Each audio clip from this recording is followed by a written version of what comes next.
ಲೋಕಸಭಾ ಚುನಾವಣೆ ಹಿನ್ನೆಲೆ ರಾಜ್ಯಾದ್ಯಂತ ಪೊಲೀಸರು ಹೈ ಅಲರ್ಟ್ ಆಗಿದ್ದಾರೆ. ರಾಜ್ಯದ ಹಲವು ಕಡೆ ಗಡಿ ಭಾಗದಲ್ಲಿ ಇದೀಗ ಅಕ್ರಮವಾಗಿ ಹಣ ಅಥವಾ ಮದ್ಯ ಸಾಗಾಟ ಮಾಡ್ತಾ ಇದ್ದಾರೆ ಅನ್ನೋದಕ್ಕೆ ಸಂಬಂಧಪಟ್ಟಂತೆ ಕಟ್ಟುನಿಟ್ಟಿನ ಒಂದು ಎಚ್ಚರಿಕೆಯನ್ನ ತಗೊಳ್ತಾ ಇದ್ದಾರೆ. ಪ್ರತಿ ಜಿಲ್ಲೆ ಹಾಗೂ ಗಡಿ ಭಾಗದಲ್ಲಿ ಚೆಕ್ ಪೋಸ್ಟ್ಗಳನ್ನು ನಿರ್ಮಿಸಿ ಅಕ್ರಮವಾಗಿ ಸಾಗಿಸ್ತಾ ಇರೋ ಹಣ ಮತ್ತು ಮದ್ಯವನ್ನು ಜಪ್ತಿ ಮಾಡ್ತಾ ಇದ್ದು ವಿಜಯಪುರ ನಗರದ ಸಿಂದಗಿ ಬೈಪಾಸ್ ಬಳಿ ಸಿಎನ್ ಪೊಲೀಸರು ಬರೋಬ್ಬರಿ 2.93 ಕೋಟಿ ರೂಪಾಯಿ ನಗದನ್ನು ಜಪ್ತಿ ಮಾಡಿದ್ದಾರೆ. ಕೊಪ್ಪಳದ ಗಂಗಾವತಿ ತಾಲೂಕಿನ ಕಡೆಬಾಗಿಲು ಚೆಕ್ ಪೋಸ್ಟ್ನಲ್ಲಿ ಬರೋಬ್ಬರಿ 32 ಲಕ್ಷ ನಗದು ಜಪ್ತಿ ಮಾಡಲಾಗಿದ್ದು, ಚಾಮರಾಜನಗರದ ಕೊಳ್ಳೇಗಾಲ ತಾಲೂಕಿನ ದಾಸನಪುರ ಚೆಕ್ ಪೋಸ್ಟ್ನಲ್ಲಿ ದಾಖಲೆ ಇಲ್ಲದ 1 ಲಕ್ಷ ಹಣವನ್ನು ಪೊಲೀಸರು ವಶಕ್ಕೆ ಪಡೆದಿದ್ದಾರೆ. ಬೆಂಗಳೂರಿನ ಅಶೋಕನಗರ ಪೊಲೀಸ್ ಠಾಣಾ ವ್ಯಾಪ್ತಿಯಲ್ಲಿ ದಾಖಲೆ ಇಲ್ಲದ 3 ಲಕ್ಷ ಹಣ ಸೀಸ್ ಆಗಿದ್ದು, ಬೆಂಗಳೂರು ಮೈಸೂರು ಹಳೆ ಹೆದ್ದಾರಿಯಲ್ಲಿ ಸುಮಾರು 1.18 ಕೋಟಿ ಮೌಲ್ಯದ 29,376 ಲೀಟರ್ ಮದ್ಯ ಪೊಲೀಸರು ಸೀಸ್ ಮಾಡಿದ್ದಾರೆ.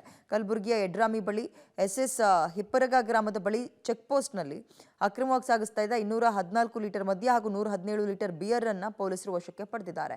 ಅದೇ ರಾಜ್ಯದ ಹಲವು ಕಡೆ ಗಡಿ ಭಾಗದಲ್ಲಿ ಚೆಕ್ ಪೋಸ್ಟ್ಗಳನ್ನು ಈಗಾಗಲೇ ನಿರ್ಮಿಸಿಕೊಂಡಿದ್ದಾರೆ. ಯಾವಾಗ ಚುನಾವಣಾ ಆಯೋಗ ಸುದ್ದಿಗೋಷ್ಠಿ ನಡೆಸಿ ಎಲೆಕ್ಷನ್ ಡೇಟ್ ಮತ್ತೆ ರಿಸಲ್ಟ್ ಯಾವಾಗ ಅಂತ ಅನೌನ್ಸ್ ಮಾಡ್ತೋ ಆವತ್ತಿನಿಂದಲೇ ನೀತಿ ಸಂಹಿತೆ ಕೂಡ ಜಾರಿಯಲ್ಲಿದೆ. ನೀತಿ ಸಂಹಿತೆ ಜಾರಿಯಲ್ಲಿರೋದ್ರಿಂದ ಒಂದ್ ಕಡೆ ಪಕ್ಷದ ಕಾರ್ಯಕ್ರಮಗಳು ನಡೆಯಲ್ಲ, ಮಗದೊಂದು ಕಡೆ ಅಕ್ರಮವಾಗಿ ಅಂದ್ರೆ ಯಾವುದೇ ದಾಖಲೆ ಇಲ್ಲದೆ ಹಣವನ್ನ ಸಾವಿರಾರು ರೂಪಾಯಿ ಇದ್ರೆ ಸುಮ್ಮನೆ ಹಾಕ್ಬಿಡ್ತಾರೆ. ಈ ಲಕ್ಷಾಂತರ ರೂಪಾಯಿ ಕೋಟ್ಯಾಂತರ ರೂಪಾಯಿ ಹಣ ಯಾವುದೇ ಡಾಕ್ಯುಮೆಂಟ್ಸ್ ಇಲ್ಲದೆ ಏನು ಎತ್ತ ಅಂತ ಗೊತ್ತಿಲ್ಲದೆ ಸಾಗಾಟ ಮಾಡ್ತಿರ್ತಾರಲ್ಲ, ಅದು ಎಲ್ಲಿ ಮತದಾರನಿಗೆ ಅದನ್ನ ಹಂಚಿ ಅಥವಾ ಆಮಿಷ ಒಡ್ತಾರೋ ಅನ್ನೋ ಅನುಮಾನದ ಹಿನ್ನೆಲೆ ಅವುಗಳನ್ನು ವಶಕ್ಕೆ ಪಡಿತಾರೆ. ಅದೇ ರೀತಿಯಾಗಿ ನಿನ್ನೆಯಿಂದಲೂ ಕೂಡ ಭರ್ಜರಿ ಬೇಟೆಯಲ್ಲಿ ತೊಡಗಿದ್ದಾರೆ ಪೊಲೀಸರು. ನಿನ್ನೆಯಿಂದಲ್ಲ, ಕಳೆದ 2-3 ದಿನದಿಂದ.